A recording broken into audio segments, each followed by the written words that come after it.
ওসমান হাদিরা যেন যুগ যুগ ধরে এই দেশে এদেশে মাটিতে বেঁচে থাকে, এরকম মানুষের জন্য প্রচন্ড তৃষ্ণা এবং পিপাসা সমাজে আছে।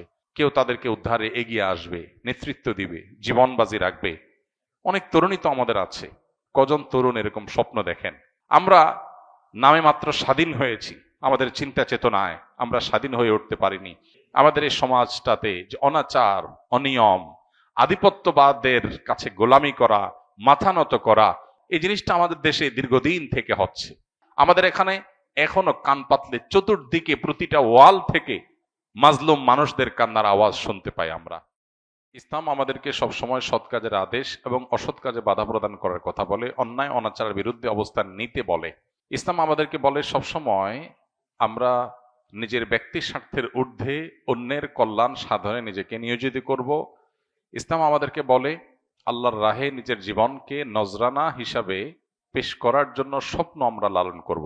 তো এই বিপ্লবী তরুণ সেই কাজগুলো অত্যন্ত সুন্দরভাবে সুচারুরূপে আঞ্জাম দিয়েছেন। আমরা দোয়া করি আল্লাহ তাআলা তার ভুল ত্রুটি সবকিছুকে ক্ষমা করে মাগফিরাত নসিব করে তাকে শাহাদাতের সর্বোচ্চ মাকাম দান করেন।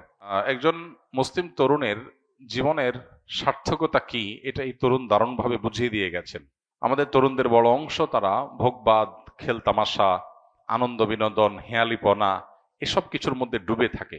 পশ্চিমারা আমাদের ধার, আমাদের স্পিরিট, আমাদের গতি, আমাদের পাওয়ার, আমাদের ইমানের শক্তি, এগুলো সবগুলোকে তারা ভোঁতা করে দেওয়ার পরিকল্পনা হাতে নিয়েছে।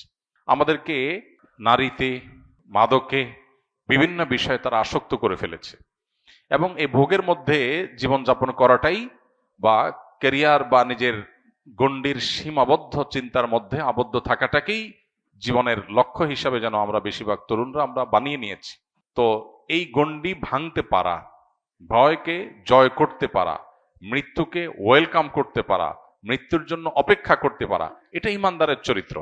ওসমান হাদি তিনি যদি ইমানদার না হতেন, তিনি যদি মাদ্রাসা পড়ুয়া না হতেন, তিনি যদি তা মুসলমান পরিবারের আলেম পরিবারের সন্তান না হতেন, তার ভিতরে যদি দ্বীনি চেতনা না থাকতো, তিনি হয়তো তথাকথিত বিপ্লবী হতে পারতেন, কিন্তু মৃত্যুকে এতটা হাসি মুখে আলিঙ্গন করার এই শিক্ষা কোরআন হাদিস ছাড়ার কোথাও থেকে পাওয়ার কোনো সুযোগ নাই।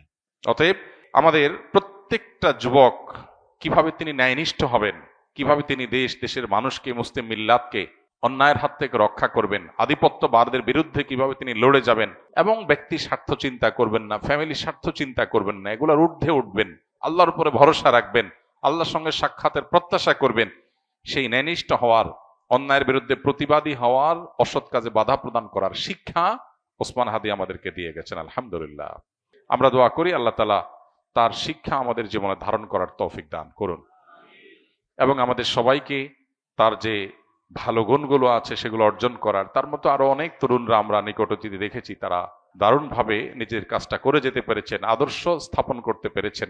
আমরা তাদের সবার জন্য দোয়া করি এবং তার শোকসন্ত পরিবারকে আল্লাহ তাআলা সান্ত্বনা নসিব করুন এবং তার আদর্শ যেন হারিয়ে না যায়।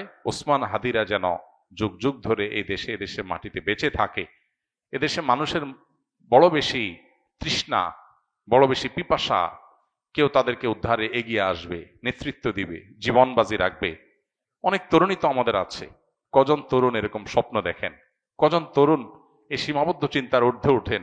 ওসমান হাদি বলেছেন তার বাবা তাকে উদ্বুদ্ধ করেছেন, তার বাবা তাকে উৎসাহিত করেছেন, তার বাবা তাকে জেনারেল শিক্ষায় যেতে বলেছেন, অনুমোদন দিয়েছেন এই শর্তে যে তুমি অন্যায়ের বিরুদ্ধে লড়াকু সৈনিক হবে।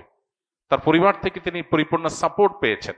তো কয়টা পরিবার এরকম আছে, কয়টা মা বাবা এরকম আছে যে বাবা তুমি কেরিয়ার গড়ে অনেক টাকা পয়সা কামাই করবা, অনেক বড় পদ চেয়ারে যাবা, আর আমরা ভোগবাদে ভিতরে থাকবো, আমরা সেগুলো ভোগ করব, ভাবসাব হবে, সামাজিক অবস্থান হবে, এগুলো আমাদের টার্গেট না।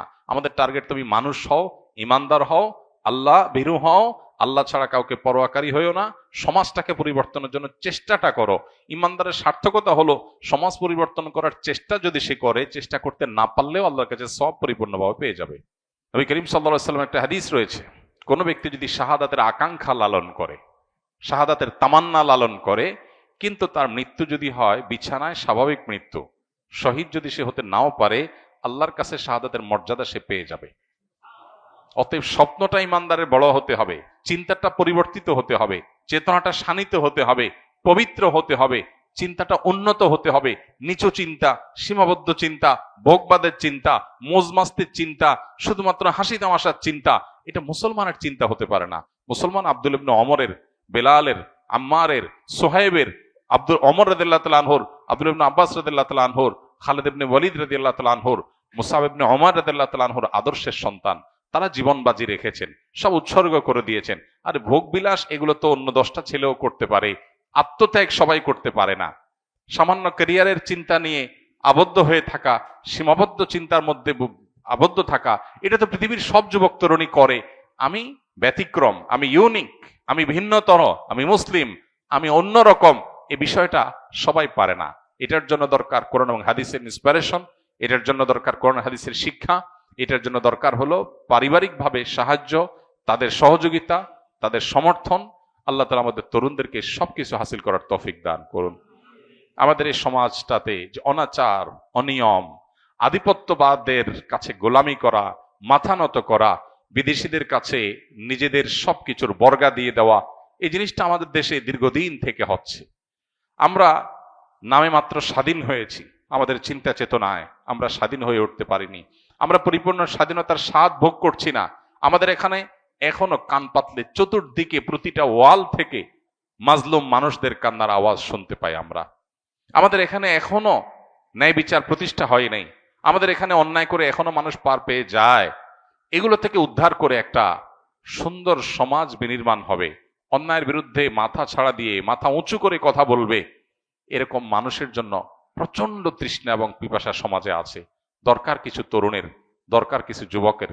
আল্লাহ তাআলা শরীফ ওসমান হাদির মতো কিছু যুবক আমাদেরকে তৈরি করে দিন।